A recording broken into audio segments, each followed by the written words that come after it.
Hello everyone, কেমন আছেন আপনারা? আশা করছি ভালো আছেন। আমি আজ কমেন্ট বক্সে দেখতে চাই আপনাদের প্রিয় মানুষের নাম। সবাই সবার প্রিয় মানুষের নাম লিখে যাবেন। সাংচিয়ান গুনিয়ানের রুমে ঢুকে তাকে জিজ্ঞাসা করে কি হয়েছে তোমার? তুমি কি ঠিক আছো? তখন সে বলে তুমি এখানে কি করছো?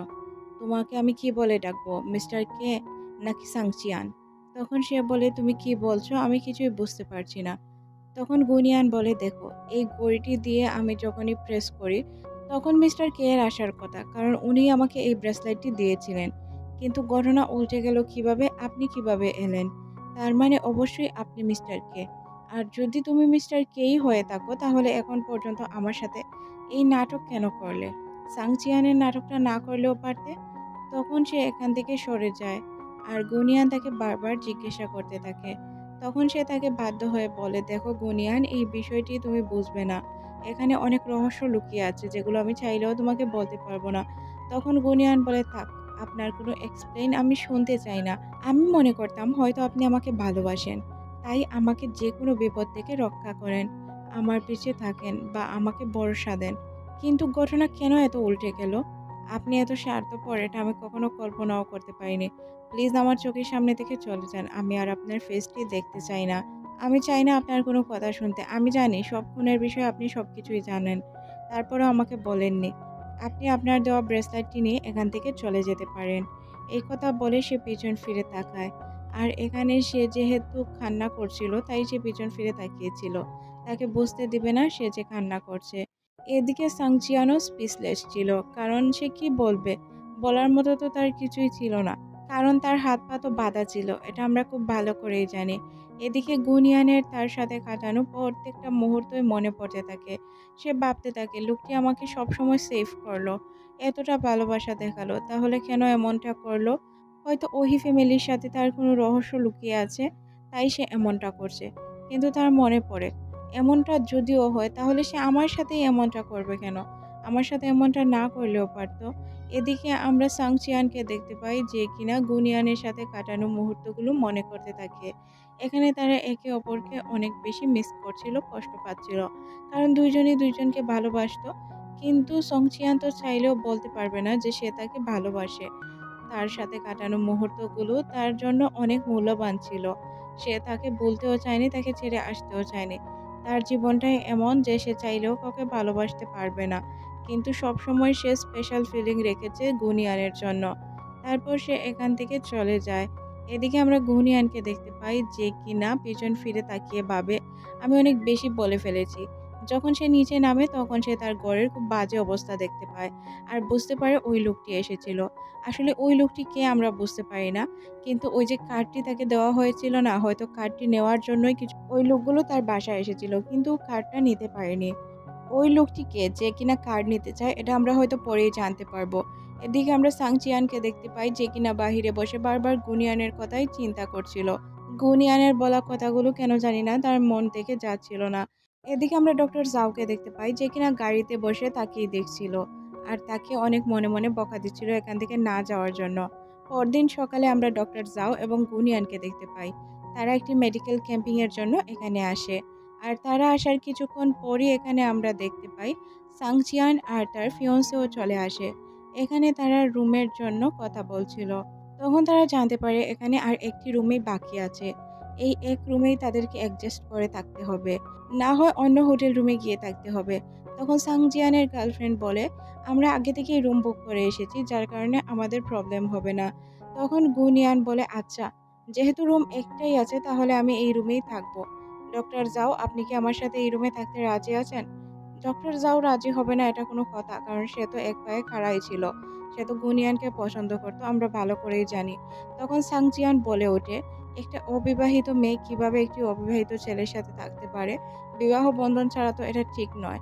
তখন সাংচিয়ানের ফিয়ন্সে তাকে বলে এই বিষয়গুলো নিয়ে আমরা না কথা বলি তাহলেই হবে। তখন আমরা গুনিয়ানকে দেখতে পাই সে বলে ওঠে আমাদের পার্সোনাল বিষয়ে আপনার কথা বলার অধিকার কে দিয়েছে? আপনি আপনার বিষয়গুলো চিন্তা করুন আর আমার বিষয়গুলো আমাকেই চিন্তা করতে দিন। আমার সিদ্ধান্ত আমিই নিতে পারবো। তারপর সে ডক্টর জাওকে বলে আচ্ছা চলুন আমরা আমাদের রুমে যাই। তাদের রুম দেওয়া হলে আমরা দেখতে পাই সে তার দিকে তাকিয়ে তার রুমের দিকে যাচ্ছিল। গুনিয়ানের তাকানো দেখেই সাংচিয়ান বুঝতে পারে সে তার উপর কতটা রেগে আছে। রুমে যাওয়ার পরেই গুনিয়ান আগে ডিডিকে টেক্সট করে জিজ্ঞাসা করে, আচ্ছা যেই বিষয়গুলো তোকে তদন্ত করতে বলেছিলাম তুই কি করেছিস? তখন তার বান্ধবী বলে, হ্যাঁ করেছি। ডক্টর জাও ফ্রেশ হওয়ার জন্য ওয়াশরুমের দিকে যায়। তখনই গুনিয়ান সুযোগ পায় তার বান্ধবীকে কল করে আবারও জিজ্ঞাসা করে, তুই কি সত্যিই কিছু পাসনি? তখন তার বান্ধবী বলে, না এখন পর্যন্ত তো তার ল্যাপটপে আমি কিছুই পাইনি। আচ্ছা তুই এক কাজ কর, তার পার্সোনাল ল্যাপটপটি খুঁজে দেখতে পারিস। গুনিয়ান বলে, আমি তো ওই সময় তার ওই ল্যাপটপটিতেই সবকিছু দেখেছিলাম। সে যখন ডক্টর জাওয়ের সাথে খাবার খাওয়ার জন্য তাকে ডাকতে যাচ্ছিল, তখন সে কিছু মেডিসিনের নাম দেখতে পায়, যেই মেডিসিনগুলো তাদের হসপিটাল থেকে লেখা নিষিদ্ধ ছিল। নিষিদ্ধ মেডিসিন ডক্টর জাও কেনই বা লিখবে? তাও আবার মেডিসিনগুলো জাওয়ানকে দেওয়া হয়েছিল। তাই গুনিয়ানের তার উপর সন্দেহ হয়। যখনই সে আসে তখন তাকে জিজ্ঞাসা করে, তুমি এখানে কি করছো? তখন সে বলে, তোমাকে লাঞ্চের জন্য ডাকতে এসেছিলাম। সে তো ঘাবড়ে যায় যদি ল্যাপটপে সে কিছু দেখে ফেলে। তারপর সে ল্যাপটপটি ধীরে ধীরে বন্ধ করে তাকে এখান থেকে নিয়ে যায়। তার বান্ধবীর কথা অনুযায়ী সে সিদ্ধান্ত নেয় তার পার্সোনাল ল্যাপটপটি চেক করবে। কিন্তু সে যদি ওয়াশরুম থেকে বেরিয়ে পড়ে তাহলে কিভাবে সে চেক করবে? তখন সে সিদ্ধান্ত নেয় একটি পেন ড্রাইভের মধ্যে সবকিছু কপি করে নিয়ে নিবে। তাহলে তো আর কোনো প্রবলেম হবে না। সে যখন কপি করছিল তখন সে মনে মনে ভাবছিল এ যেন চলে না আসে। সে চিন্তায় ছিল যে সে কাজটি করতে পারবে কিনা। যখনই ডক্টর জাও চলে আসে এর আগেই তার কাজ শেষ হয়েছিল। তাকে জিজ্ঞাসা করে কি করছিলে? তখন গুনিয়ান বলে, কিছুই না, বসেছিলাম। তখন তার কাছে হওয়ার চেষ্টা করে ডক্টর জাও। গুনিয়ান তাকে এড়িয়ে এখান থেকে চলে যায়। আমরা তো খুব ভালো করেই জানি গুনিয়ান তার সাথে একই রুমে কেন আছে। সিন চলে আসে পার্টিতে। পার্টিতে সবাই অনেক এনজয় করছিল। এখানে থাকা সবাই একই কথা বলছিল, সং জিয়ান আর ওয়াইচিং এর জুড়িটা অনেক সুন্দর। কিন্তু এখানে গুনিয়ার আর সং চিয়ান একে অপরের চোখের দিকে তাকিয়ে থাকে। তাদের তাকানো যেন বন্ধই হচ্ছিল না। তখন সং জিয়ানের ফিয়ন্সে লক্ষ্য করে যে তারা তো একে অপরের দিকে তাকিয়ে আছে। এটা তার একদমই ভালো লাগছিল না। বিষয়টা কেন জানি না সে নিতে পারে না। তাই সে প্ল্যান করে কিছু একটা করবে। বারবার তাদের দুইজনের দিকে তাকায় আর বুঝতে পারে তারা তাদের চোখের দিকেই তাকিয়ে আছে। স্টেজে গিয়ে বলে, আমি আপনাদের উদ্দেশ্যে কিছু বলতে চাই। তখন সবাই বুঝতে পারে না তারা কোন বিষয়ে কথা বলছিল। সং চিয়ান মনে মনে ভাবে কি যেন বলবে, তাই সে এখান থেকে চলে যায় আর তার কাছে গিয়ে জিজ্ঞাসা করে, কি বলবে, আমাকে তো আগে কিছু বলোনি। তখন সে বলে, আমার আর সং চিয়ানের বিয়ে সামনের সপ্তাহে। এটা শোনার পর সবাই অবাক হয়ে যায়। সং চিয়ান বারবার জিজ্ঞাসা করে, কাজটি করার আগে আমাকে জিজ্ঞাসা করলে ভালো হতো। তবে তার কোনো কথাই সে পাত্তা দেয় না। এদিকে আমরা গুনিয়ানকে দেখতে পাই যে কিনা কান্না করেই দিচ্ছিল। ওয়াইজিং গুনিয়ানের দিকে তাকায়, কারণ সে তো গুনিয়ানকে জেলাস ফিল করানোর জন্যই এটা করেছে। তখন গুনিয়ান অনেকক্ষণ সং চিয়ানের দিকে তাকায় আর বলে, তুমি এটা আমার সাথে করতে পারলে? এটা বলে সে এখান থেকে চলে যায় আর তার কান্না আমরা দেখতে পাই। গুনিয়ান যখন সুইমিং পুলের সামনে দিয়ে একা একা আসছিল তখন তার সামনে ওয়াইচিং চলে আসে আর বলে, আমার বিয়ের কথা শুনে তুমি কি খুশি না? তখন সে বলে, অবশ্যই খুশি, কেন, কি হয়েছে? তখন সে বলে, আমাকে তো কংগ্রেস বা কোনো কিছুই জানালে না। তখন সে বলে, জানালাম না তো কি হয়েছে, আচ্ছা এখন জানিয়ে দিচ্ছি। ওয়াইচিং বলে, তুমি যখন থেকে আমাদের লাইফে এসেছো তখন থেকে আমার আর সাংচিয়ানের সম্পর্ক তেমন ভালো না। সে তোমার দিকে নজর দিচ্ছে। তুমি কি মনে করছো আমার থেকে তুমি তাকে কাটতে পারবে? এই কথা বলে সে তাকে থাপ্পড় দিতেই যাবে। তখন সে বলে, দেখো, সে যদি আমাকে পছন্দ করে তাহলে এতে আমার কিছুই করার নেই। আর যদি সে আমাকে ভালোবাসে এতে আমি কি করব বলো তো? একথা বলে সে এখান থেকে চলে যায়। তারপর সে রুমের দিকে হাঁটতে শুরু করে। সে তার বান্ধবী ডিডির টেক্সট করছিল। তখনই এখানে সাংচিয়ান চলে আসে আর তাকে বলে, কি হচ্ছে, তুমি আমার কল রিসিভ করছো না কেন? তখন সে বলে, আমার ভালো লাগেনি তাই করিনি। সাংচিয়ান বলে, কেন ভালো লাগবে না? আমি তোমাকে আমার বিয়ে সম্পর্কে কিছু বলতে চাই। তখন গুনিয়ান বলে, কি বলবে? এখন বলার মতো কি আছে? কি বলতে চাও বলো? তখন সে বলে যে বলার তো অনেক কিছুই আছে, বলতে তো দিবে। তখন সে লিফটের ভিতরে চলে যায় আর বলে, আমি তোমার কোনো কথা শুনতে চাই না। তুমি কি এক্সপ্লেইন করতে চাও এটাও আমি জানতে চাই না। তাই এখান থেকে প্লিজ চলে যাও। সামনের সপ্তাহে তোমার বিয়ে। তাই আমি চাই না তুমি আমার সময় নষ্ট করো। তাছাড়াও আমারও বিয়ে। ডক্টর জাওকে আমি হ্যাঁ বলে দিয়েছি। সামনের সপ্তাহে যদি তোমার বিয়ে হতে পারে তাহলে আমার বিয়ে হতে প্রবলেম কি? আমিও সামনের সপ্তাহে বিয়ে করব। সংচিয়ান গুনিয়ানকে বলে, দেখো, তোমাকে বারবার বলেছি এই ছেলেটি তোমার যোগ্য নয়। তাছাড়াও সে ভালো একজন মানুষ নয়। যদি সে ভালো মানুষ হতো তাহলে আমি তোমাকে অবশ্যই বলতাম বিয়ে করে নাও। তুমি অন্য যে কাউকে বিয়ে করতে পারো, কিন্তু এই ছেলেকে বিয়ে করতে পারবে না। তখন সে বলে, আমি বিয়ে করব কি না করব এটা দেখার বিষয় তো তোমার না। এদিকে আমরা ডক্টর জাওকে দেখতে পাই যে কিনা কাছে আসে। ডক্টর জাওকে দেখে এখানে সে ঘটনা উল্টে ফেলে। সাংচিয়ান গুনিয়ানকে কিস করতে শুরু করে। সে এখানে ভুল বোঝাবুঝি সৃষ্টি করার জন্যই এটা করেছিল। আসলে সে চাইতো ডক্টর জাও তাদেরকে দেখে কিছুটা জেলাস ফিল করুক, কারণ ডক্টর জাও তো তাকে দেখে সবসময় গুনিয়ানের সাথে এমন কাজ করতো যাতে সে জেলাস ফিল করে। এখানে ডক্টর জাও যখনই তাদের কাছে আসতে যাবে তখনই সে লিফট বন্ধ করে দেয়। তাই ডক্টর জাও তাদের কাছে আর যেতে পারে না। সে চিৎকার করতে শুরু করে, কিন্তু তার চিৎকার গুনিয়ানের কান পর্যন্ত পৌঁছায় না। গুনিয়ান এখানেই মগ্ন ছিল। তার কোনো কিছুই কেন জানি না ভালো লাগছিল না। সাংচিয়ান তো গুনিয়ানকে কিস করছিল শুধুমাত্র জাওকে দেখানোর জন্য, কিন্তু গুনিয়ান তাকে কিছুই বলে না। সে চুপচাপ দাঁড়িয়েই ছিল। সে তাকে থাপ্পড়ও দেয় না বা কোনো কিছু বলে না, যার কারণে সে বুঝতে পারে যে সে এখানে দুর্বল। তাই তাকে সে আর কিছু বলে না। যখন সে তাকে এই কথা বলে যে তুমি যেহেতু আমাকে পছন্দই করো না তাহলে কেন আমাকে আটকালে না, তখন আমরা দেখতে পাই যে গুনিয়ান তাকে থাপ্পড় মেরে বসে। কারণ আমি ভুলে গিয়েছিলাম তুমি কতটা খারাপ মানুষ, যেটা এখন আবার মনে পড়ে গেল।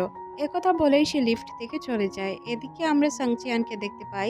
সংচিয়ান তার দিকে তাকিয়ে বলে, না আমাকে তোমার কাছে আসতে দাও আর না দূরে যেতে দাও। তোমার মধ্যে কি আছে তুমি ভালো করে জানো। এদিকে আমরা গুনিয়ানকে দেখতে পাই। সে যখন এদিকে আসছিল তখন তাদের দুই ভাই বোনের কথা শুনতে পায়। ডক্টর জাও বলছিল তুই তোর বয়ফ্রেন্ডকে সামলে রাখ। সে কোনো গুনিয়ানের কাছে আসে। তখন সে বলে, আমি তো তোমাকে বারবার বলেছি এই গুনিয়ানকে দূরে রাখো, না হয় আমি এই গুনিয়ানকে মেরে ফেলবো। তখন ডক্টর জাও বলে, গুনিয়ানের কিছু হলে তোকে আমি কি করব তুই খুব ভালো করেই জানিস। আর তুই আজ পর্যন্ত কি কি ঘটনা ঘটিয়েছিস এগুলো তুই খুব ভালো করে জানিস। তাই আমি তোকে বলে রাখি তুই গুনিয়ানের কাছ থেকে দূরে থাকবি। এখানে গুনিয়ান সবকিছু শুনতে পারে আর এটাও বুঝতে পারে যে ডক্টর জাও আর সাংচিয়ানের ফিয়ন্সে তারা দুইজন ভাই বোন ছিল। তাদের কথায় সে বুঝতেও পারে ওই ফ্যামিলির ওয়ারিস সে। তার মানে সে এতদিন যাবৎ মিথ্যা কথা বলেছে। তার মধ্যে কোনো কিছু না কিছু লুকিয়ে আছে অবশ্যই। এটা খোঁজার জন্যই গুনিয়ান বেকুল হয়ে যায়। সে যখন এখানে লুকিয়েছিল তখন সে বুঝতে পারে ওই দিকেই ডক্টর জাও আসছে। তাই সে এখান থেকে পালানোর চেষ্টা করে। সে পালানোর জন্য দৌড়াতে শুরু করে। সে কোন দিকে যাবে রাস্তা খুঁজে পাচ্ছে না। তখনই আমরা দেখতে পাই সাংচিয়ান তার রুমে গুনিয়ানকে নিয়ে আসে আর বলে, দেখো। গুনিয়ান তখন বলে, ছাড়ো আমাকে, আমাকে আমার রুমে যেতে দাও। তখন সাংচিয়ান বলে, তুমি যদি তোমার রুমে যেতেই চাইতে তাহলে অবশ্যই তুমি এতক্ষণ এখানে দাঁড়িয়ে থাকতে না। আমি খুব ভালো করেই জানি তুমি তোমার রুমে যেতে চাও না। তাই তোমাকে বলে রাখি আমার রুমে ঘুমিয়ে পড়ো। আমি অন্য রুমে চলে যাচ্ছি, না হয় অন্য হোটেলে চলে যাব। তারপরে তোমাকে ডিস্টার্ব করবো না, তুমি এখানে ঘুমিয়ে পড়ো। গুনিয়ান বলে, তুমি আমাকে এখানে নিয়ে এলে কেন? তখন সাংজিয়ান বলে, আমি তোমাকে এখানে নিয়ে এসেছি আমি খুব ভালো করেই জানি বাহিরে ডক্টর জাও আছে।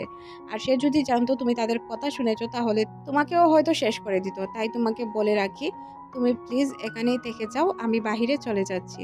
গুনিয়ান তখন বলে, আচ্ছা তোমার রুমে না হয় আমি আজ থাকলাম, কিন্তু তোমার যে গার্লফ্রেন্ড সে কোথায় যাবে? তখন এখানে সাংচিয়ান বলে, আমি আর আমার গার্লফ্রেন্ড একসাথে থাকি না। আর তোমাকে আমি বলে রাখি তুমি প্লিজ এখানে থেকে যাও, আমি হোটেল রুমে চলে যাচ্ছি। অন্য একটি হোটেলে আমি চলে যাব, না হয় এখানে তোমার প্রবলেম হতে পারে। তুমি কিন্তু বুঝতে পারছো না। তখনই সে শুনতে পায় এখানে তার ফিয়ন্সে চলে এসেছে। তাই সে তাকে ম্যারেজ করার জন্য গুনিয়ানকে লুকিয়ে তার কাছে চলে আসে। সে তো এখানে তার সাথে রোমান্টিক হওয়ার চেষ্টা করছিল। তাকে বলছিল যে আমাদের তো কিছুদিন পর বিয়ে, তাই তুমি আমার সাথে একটু টাইম কাটালেও তো পারো। তখন সাংচিয়ান বলে, অবশ্যই, আচ্ছা চলো তুমি তোমার রুমে চলো। তারপর সে এখান থেকে চলে যায়। আর এদিকে আমরা গুনিয়ানকে দেখতে পাই যে কিনা শান্তভাবে ঘুমিয়েছিল। তখনই এখানে সাংচিয়ান চলে আসে আর তাকে ঘুমের মধ্যেই দেখতে থাকে। সাংচিয়ান গুনিয়ানের পাশে বসে বলে, সবকিছু খুব তাড়াতাড়ি ঠিক করে দিব। একথা বলেই সে মাস্ক পরে ইনভেস্টিগেশনের জন্য চলে যায়। এখানে আমরা বুঝতে পারি তার পেশা হয়তো কিছু ভিন্ন ছিল। সে লিফটের দিকে চলে যায়। তখন সে দেখতে পায় কিছু ঔষধপত্র কোথাও যাচ্ছে আর সেও ওই ফ্লোরে উঠে পড়ে। এদিকে আমরা ডক্টর জাওকে দেখতে পাই যে কিনা অন্য একজন লোকের সাথে কথা বলছিল তাদের ড্রাগ নিয়ে। এখানে আমরা বুঝতে পারি ড্রাগ ডিলার অন্য কেউ না, জাও ছিল। তখনই এখানে সংচিয়ান চলে আসে আর বলে, ও তার মানে তুমিই হচ্ছে ওই লোক যে কিনা ড্রাগের ডিলিং করে বা ড্রাগ তৈরি করে। ডক্টর জাও বলে, হ্যাঁ তোমাকে তো দেখে মনে হচ্ছে তুমি অনেক আগ থেকেই এটা জানো। কবে থেকে জানো? সাংচিয়ান বলে, ওই দিন যখন জাওয়ানের অ্যাক্সিডেন্ট হয় তখন কিছুক্ষণ পর তুমি ওই জায়গায় চলে আসো। তারপর গুনিয়ানের বাসার আওলা চাওলা অবস্থা। সবচেয়ে বড় কথা, তাই সিটিতে গুনিয়ানকে আমি যে ব্রেসলেটটি দিয়েছিলাম এর ভিতরে একটি চিপ ছিল।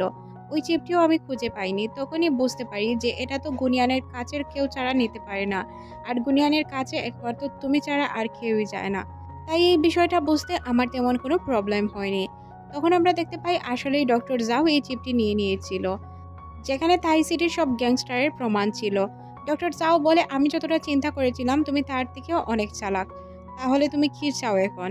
তখন সে বলে, কি চাই? তোমার সাথে আমি বিজনেস ডিল করতে চাই। তুমি এই যে বিজনেসগুলোর সাথে জড়িত আছো সব বিজনেসের সাথে আমি জড়িত হতে চাই। আমাকে যদি তুমি পার্টনারশিপ দিয়ে দাও তাহলে আমি আর তোমার রাস্তার বাধা হয়ে দাঁড়াবো না। ডক্টর জাও বলে, তোমাকে পার্টনার বানাবো, তবে কথা হচ্ছে তোমার গুনিয়ানের কাছ থেকে দূরে থাকতে হবে। সে বলে, অবশ্যই, কেন নয়।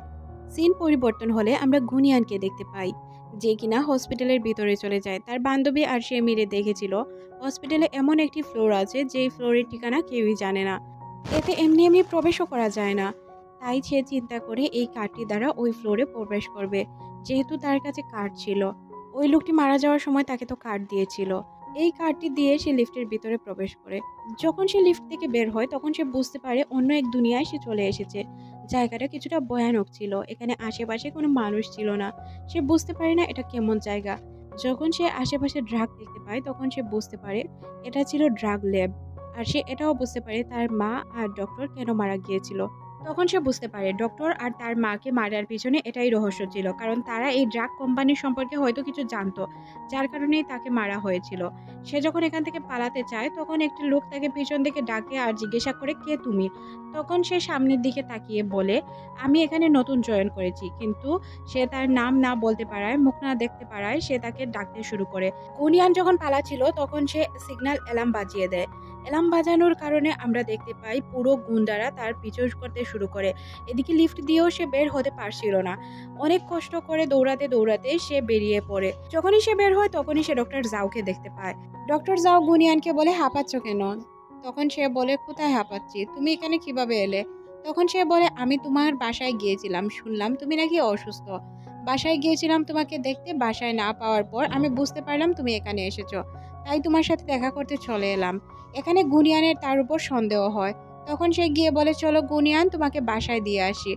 গুনিয়ান বলে, না থাক, আমার কাজ আছে। সে হাঁটতে শুরু করে আর মনে মনে ভাবে হয়তো জাওয়ের কোনো হাত আছে এই সব কিছুর পিছনে, না হয় সে এখানে কিভাবে এলো। গুনিয়ান যখন পালানোর চেষ্টা করছিল তখনই তাকে কিছু গুন্ডা ধরে ফেলে। তখন সে ডক্টর জাওয়ের দিকে তাকিয়ে বুঝতে পারে ডক্টর জাও এইসবের সাথে মিলিত। কিন্তু ডক্টর জাও কেন গুনিয়ানকে এইভাবে তুলে নিতে দিল? আর সে কেনই বা গুনিয়ানকে মারবে? কারণ গুনিয়ানকে তো সে পছন্দ করত। এদিকে আমরা সং চিয়ানকে দেখতে পাই, যে কিনা সবকিছু দেখতে পারে। যখনই সে গুনিয়ানকে বাঁচাতে যাবে তখনই ডক্টর জাও তার রাস্তা, তুমি কোথায় যাচ্ছ? তখন সে বলে, তুমি গুনিয়ানকে কেন উঠিয়ে নিয়ে গেলে? তাকে তো তুমি পছন্দ করতে। সে বলে, তোমার নিজের জায়গা তুমি ভুলে যেও না।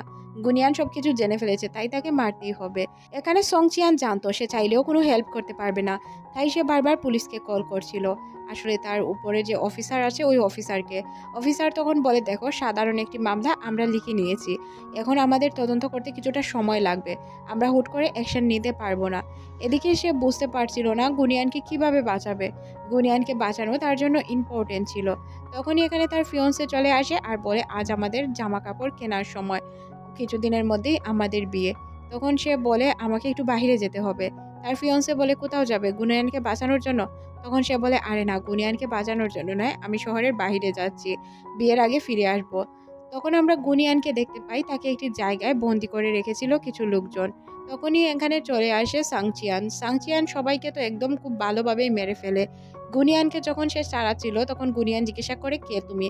কারণ সে যেহেতু তার ফেস দেখেনি, মাস্ক পরা ছিল, তাই চিনতে পারে না।